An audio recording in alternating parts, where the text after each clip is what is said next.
It's those that know what others don't and take action that get ahead in life. Let's learn what really drives the market. So let's get smart together. First, and possibly the most important, population growth. Everyone needs a place to live. More people equals greater demand at higher prices. Ever since the very beginning, people have immigrated to this country. This is just one factor that feeds population growth. Household formation. People get married and move into their own home. They buy a new TV and then get possessive over the remote control. This, of course, leads to bigger problems.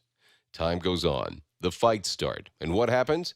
That's right, a couple of attorneys take all your money, and in the end, only one person gets the keys.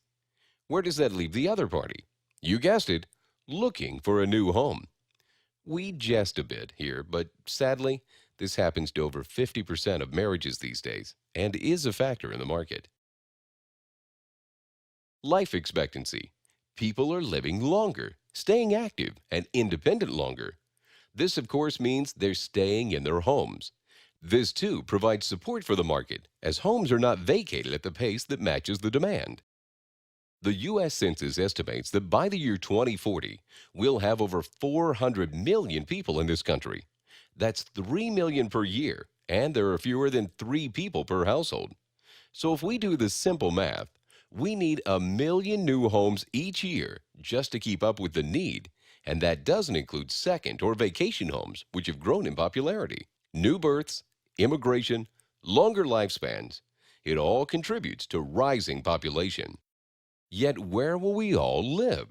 The landmass in this country stays the same. We continue to carve up more land to build houses, and that means there is less and less buildable land left, particularly where many municipalities have tightened building restrictions. The simple law of supply and demand at work. We've heard about rising inventories. Here, at least, the media has it right. But as usual, it's not the whole story. Inventories have risen, and this does hurt values, as there are more than enough homes for sale to meet the current demand. However, we can see that we've risen from a historically low period of supply and not even near the high from the past, as well as we're in line with the many common cyclical peaks that have occurred during prior decades.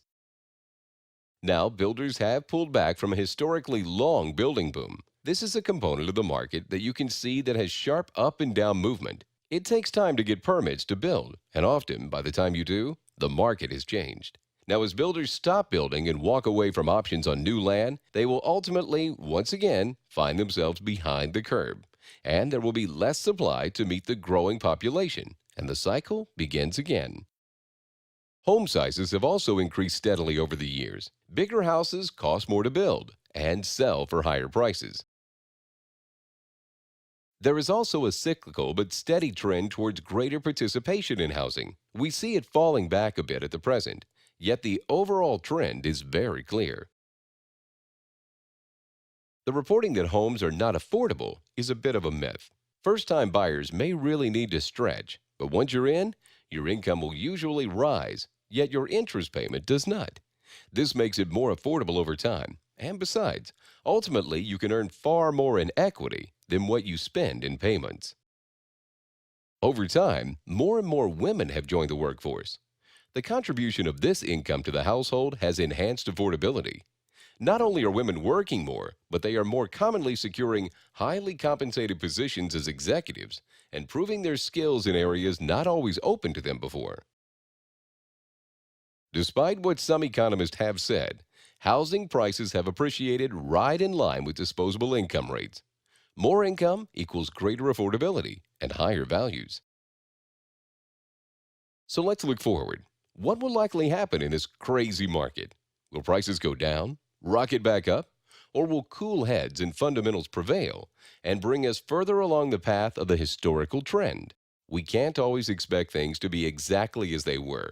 But since we've seen the real fundamentals are still alive and well, it's reasonable to expect that the results will be similar. If we fast forward along the projected values chart, we see that in another 7 years or so, median values will have risen by $125,000. Sounds like a lot, doesn't it? Well, this is just the market going up at less than 6.5% per year, and it's what's been happening for the last 44 years. Bad news is nothing new. We've always had bad things happening. Still, the market has done what it has for the same fundamental reasons. It's a bit ironic that during the whole so-called bubble, we had no shortage of bad news. Look at the stock prices. The Dow was off by 40%. The Nasdaq was down almost 80% and still hasn't recovered. Do you really think a 10% price drop in real estate is the end of the world? Balance has shifted. We clearly remember the recent seller's market with lots of buyers and few sellers to choose from. But now the scale is tipped in the buyer's favor. This is the opportunity. Fortunes are made by those brave enough to stand against the consensus. Warren Buffett made popular the quote, "Buy when blood is running in the streets." And now is that time. The fundamentals are sound, prices are down, and so too are rates. This makes for a great combination. If you did what everyone else did, you bought at the peak when everyone wanted to. Please tell me, which is the better time, then or now? If you'll own for 7 to 10 years, the only value that matters is the one you sell at.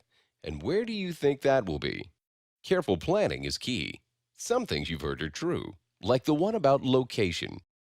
St. Charles County has been recognized by Forbes and Money Magazine as a great place to live. The local economy is one of the most stable in the country. Some say St. Charles's 10-year projected population growth is expected to be around 20%. Now, let's get down to the brass tacks. We have some valuable yet specific suggestions that will benefit both sellers and prospective buyers. As a present homeowner stuck in the middle of a toxic mortgage situation that is adjusted out of control or is subprime, we have access to certified mortgage modification consultants who may be able to negotiate a workable solution. 6 primary reasons a home will sell or not sell include price, condition of property, location. 3 less significant are the other market conditions, marketing, and the terms of sale.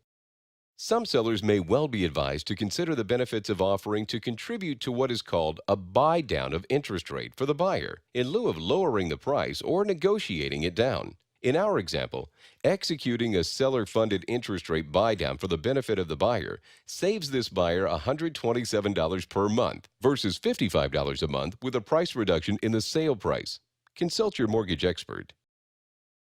It takes 4 things besides your good looks to get a home loan. We have access to experts who can coach a sincere buyer through each of these 4 hurdles and advise buyers as to current financing alternatives. There are funds available once your financial house is in order.